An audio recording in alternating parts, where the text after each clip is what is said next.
So thank you for giving me the opportunity to sit with you and talk openly about, you know, what you do, how you do it.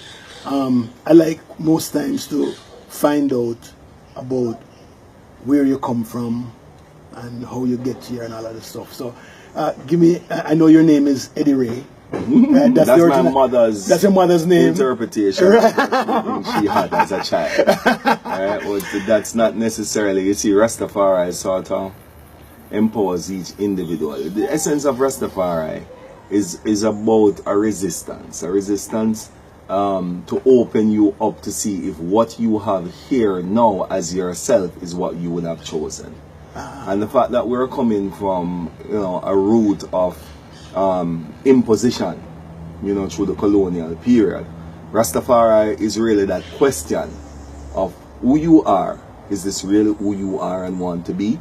So it's the liberation of the mind that will cause you to do a new creation of yourself. A lot like how people would consider a rebirth, you know, how Christianity would talk about born again. Right. It's the same vibration that Rastafari would give. It's a questioning of yourself, questioning of your origin, questioning of your social concept, questioning of who you are in terms of the representation as an African person, right. You know, and really to redefine that if it is necessary. So tell me about First One. Well, my name First Man. First Man. Yes. I'm yes. so sorry. It fits as First One too. You know. Oh, it the is. thing Okay. about it is that a lot of people mix it up as a title. You know, no. I didn't. I never thought that. I knew that you. Yeah. A lot of people when they come into the village and they hear about First Man, they think that okay, so you are the person in charge. But the essence of Rastafari is a horizontal society, and meaning that, you know, we speak about circle throne. This is why we build things in a circle. So you wouldn't go and see a type of a rostrum approach, you know, where there's somebody on a pulpit and the other people down. It's the conversation of kings and queens, you know, within our journey, and prince and princesses within our journey as Rastafari. So my name First Man is really because of that same thing. It's about being free and not saying that what another man has thought about is what I am living today. But it is being able to take a kind of panoramic view of life and to pick what aspects of it I think will represent my own self. So it gives me the right to create myself, and that's why I am First Man. That's interesting, because I was having a conversation with someone the other day, and she was saying to me that she doesn't want to live with encumbrances. She doesn't want to live with anybody's expectations. Mm-hmm. She wants to be able to live the way she thinks. If she comes up and say, this is what I want with my life, this is what I want to do, it's her. Yes. And you're saying in this kind of rebirth or reborn, that is how First Man. Yeah. Okay. Yeah, so it had principles, and one of the first one is harmony. Harmony. Yes, because if people are going to be thinking of a rebirth and they only want, you know, what they would think, and they have nothing to guide that process, then you will just have a man decide, say, boy, I want to rob other people. And that is how we more than did view it. You have somebody who think to themselves, so they want to jump over an next man's fence, and that is how them do it. Okay. So as long as you have a guiding principle like harmony, then really and truly when you are creating yourself, you will then recognize that you have a harmonious guide, you know. Do I disturb a space when I get there? Do I make it better when I get there? You know, so really and truly, you know, self-creation needs certain types of what direction are you going along in this creation of self, you know. So that's the essence of Rastafari. So you're saying harmony is harmony with nature, with people, with self. That's the type? Well, you know, one of the misconceptions of Rastafari that people always have is that Rastafari is a religion. Okay. You know, but as taught to me by my ancient ayah, you know, this is my Rastafari father. He describes Rastafari as a relation and not a religion. So it is a relation with all living things. Okay. The essence of Haile Selassie that was very, very important to me was just you know, so this is why the motto of Rastafari is one love. Yes. And the one love, people think, you know, Bob Marley, one love. And they are really concerned about the human component of one love. But when you see through the eyes of Haile Selassie, you know, a lot of his pets were lions and jaguars and snakes, and, you know, he had a total relationship with life, with herbs, with trees, with life, you know. And I don't reach today. The animal part yet. But you are in nature, working, yeah, man. I'm working on it, and I still have issues with rat. Yes. You know, as small as them get me off a little bit. So I have a lot of work to do in the development of self. You understand? But you know, and this is why Haile Selassie is Haile Selassie to I, because he conquered that level of stillness that was important to be able to have these type of a relationship, you know, because listening and actually denouncing your knowledge so you can actually hear when someone else speak is very, very important, and that requires a very, very deep level of stillness, you know, to be able to represent yourself within a collective. You know, first man, it's interesting how I'm here talking to you, because I grew up in the 60s and 70s when Rastafari was somebody or something that normal, we call it then, normal human beings want nothing to do with, right? It is so funny that no one man wanted his daughter to be associated with a Rasta man or Rasta, or you don't get a job with the hair and face or hair on head too much. It has to be cut according to societal standards, and when the music started with the culture and the heritage that it landed in Jamaica with, we also push it aside. Yeah. I learned once upon a time that repetition creates the norm. All right, and so I so appreciate that Rastafari, Rastaman, Rasta, just is now become the foremost culture of Jamaica, because going across the world now, after so much years, you know, we have seen where this is what everybody outside of Jamaica is. Tell me how your thoughts on that. Well, you know, it's a long journey. You know, I remember my mother telling me that, you know, whenever you see a Rastaman, you go on the other side of the road and run. Yes. You know, because growing up in the 70s, for true, you know, Rastafari was considered to be the black heart man. Exactly. And,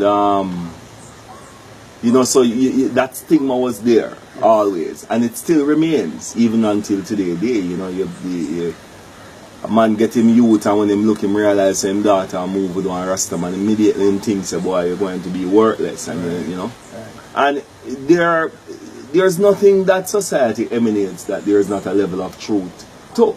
You know, people are not comfortable to send their children to university, and the next thing they know, they just, you know, become someone that they have to take care of all the rest of their life. And this has been a part of the stories and the fears that people have. So there's no doubt that there have been some fears based on certain interpretation of Rastafari or Rasta people. But as it relates to Rastafari itself, with us looking at Haile Selassie, you know, the emperor and the king of Ethiopia, a lot of the things that have been associated with Rastafari has nothing really to do with Rastafari if we're talking about observing Haile Selassie himself. The fact that he was the emperor shows you that there was a level of standard, a level of representation, a level of mannerism that was important within the Rastafari community. So, like any other movement, you know, you hear people talking about the Nation of Islam and all different type of interpretations, and Islamic people still will have to come out and say these things don't really represent us. It's the same type of vibration within our community where there's a lot of quote-unquote things that may happen amongst Rasta people that is not necessarily Rastafari. Yes. Yes? So the discrimination to some extent have its place, But at the same time, it really shows a level of short-sightedness, what we would definitely call a dilemma. Yes. You know, because it's the death of the third world country when people are not open enough to see a level of creativity. I remember there was this conversation at a time when this brethren was given an award to Eminem. And, you know, in the Grammy Awards. And he started to just point, you know, to the fact that there was a Elvis Presley that was demonized. Right. Because him wriggle him waist. And at that time, you know, everybody covered them children eyes because that was... But now Elvis Presley is a king and revered and so on. Yes. So it was just saying that be careful how you judge today. Right. Because this may be the foundation you stand on tomorrow. Excellent. And this is what third world countries have not realized. Rastafari is the now and the future. I remember. You understand? Because the thinking of Rastafari is eternal. It is not one that time can evolve. Because it is about the relation that you must have with all existence. And if you are not there, then you are only a part of a process. Right. And not a part of an overstanding of the environment that you are in. You know? And that and that's the essence of Rastafari. For you, you know, the first world and mentality locks you away in a concrete jungle. But then all of a sudden there's a tsunami and you have to wake up to the fact that there is this reality of a tornado, of a Irma, of a hurricane, of an earthquake. You know what I mean? And you lose touch with the fact that the earth could really find itself in a position where human beings are displaced. It is happening right now in present time. People running for their lives through bushes and have no idea that Fattenborough can eat. Have no idea how to identify the things around them that can be useful because their only relationship has been with some labels in a supermarket. You know, so Rastafari is really that kind of an eternal relationship that you can have with life. You know, of course here at the village we have internet because it is necessary now to preserve our children, but it don't mean so we don't have search me art, it don't mean so we don't have matter where we still beat, you know, because it is about bridging that gap. What we have lost in our journey as the human family is that we disregard times and disregard the efforts of human existence. So things that happened in the past, we don't see them necessary for today. While if we, and this is why all our families are going into old age home, because what they had don't seem to be relevant now.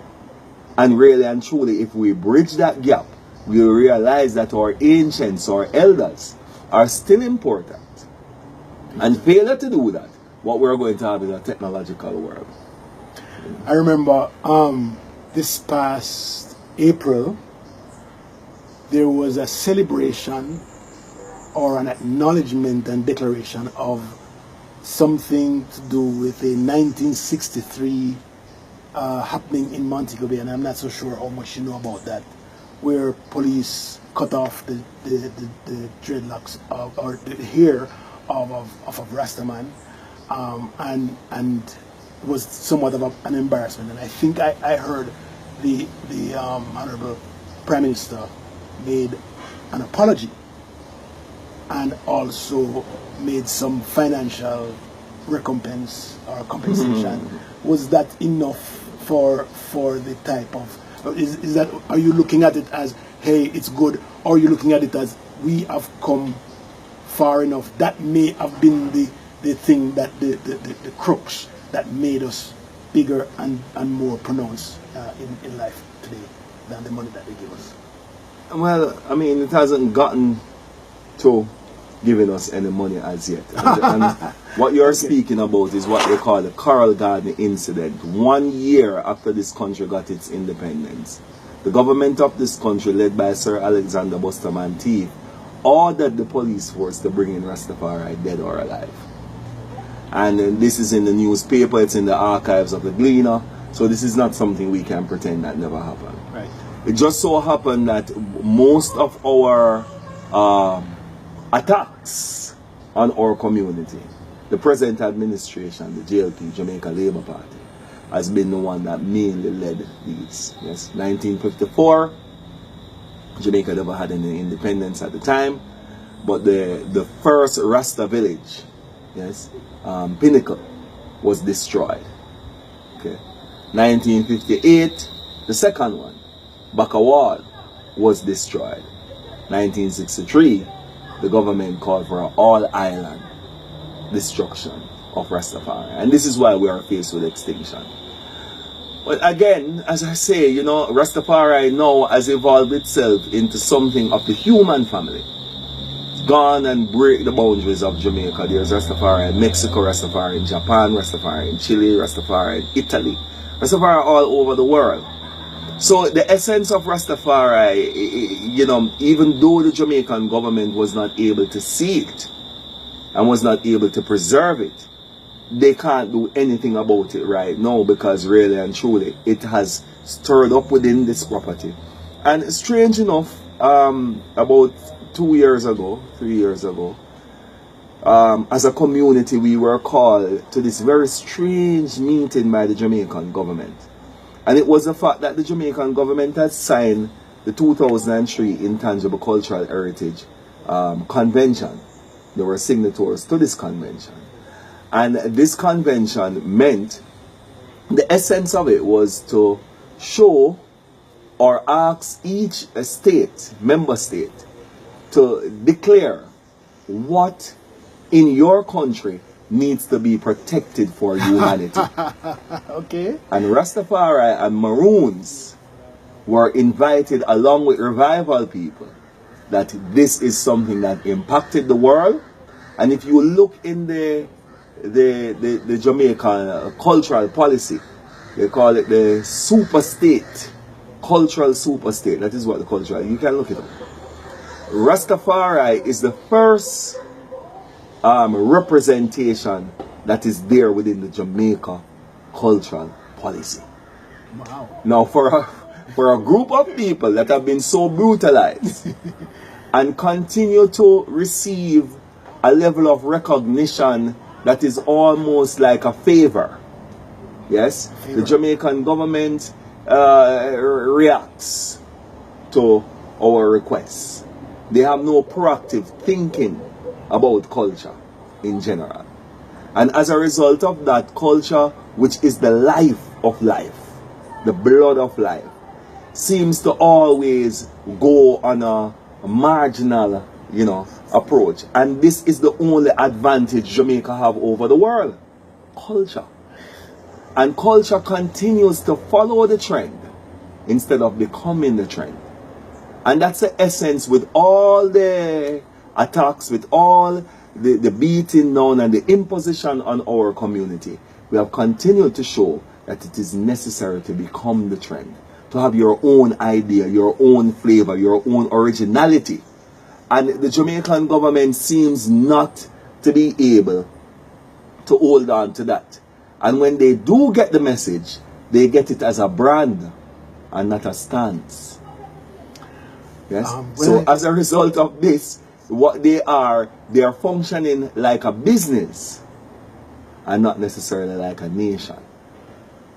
And I am actually happy to hear that you know, we have been the Rastafari have been, you know, included in our national policy, and that you are going, you know, we are going to be recognizing everybody in Jamaica as everybody, right? Right. And so that's a step, and we hope that with your work and other people like yourselves moving forward, that we'll see more inclusion, more, you know, more imposition from us to them, where we can get additional perks. And you know, the honest truth is, if you should, and if the Jamaican government should tabulate their relationship with Rastafari, it would not look bad. That's true. That's if they put it on paper, yes, you would actually think that something is going on. You know, there's a display within IOJ. It has been taken down now, but one still remains in Montego Bay, called Rastafari. And this was a whole section is just showing kids of Jamaica about the movement of Rastafari, and that's very, very important. Yes, it is. If you look at the fact that Rastafari is included into the curriculum of Jamaica, so students are, it's almost mandatory that they study Rastafari amongst other things, right, but Rastafari is there. So on a what we call a yearly basis, you will find thousands of children coming into this space. That's where we want it, though, to hear from us, yes, who we are and what we represent. So if you should really put, you know, a lot of things into on paper, you would really look like the Jamaican government is really doing or making some kind of a steps and amends towards transferring the relationship into a different stage. Still at the same time, they would rather to do it without us, you know, because of the fact that again, the third world mentality is to want to hear one voice, and it does not exist in nature nor in reality. So because we refuse to look at best practice examples, you know, if you look at any Native American, any indigenous community around the world, you cannot force people to agree. The stance Rastafari is the liberation of the individual, which simply means that you are allowed to have your own mind, your own thought process, and you group with like-minded people. You go to Canada, you see the 6 nations. It's 6 nations because it's 6 people who could agree to something that comes together and make a representation. So our Jamaican government continues to look for this one voice of Rastafari, when it does not exist like that. And as a result, they are willing to facilitate the 3 million people in Jamaica with their independent voices, but when it comes to Rastafari, they try to, can you go and organize yourself together and, you know, and speak with one voice? You know, give me a moment. Let me just go down this way.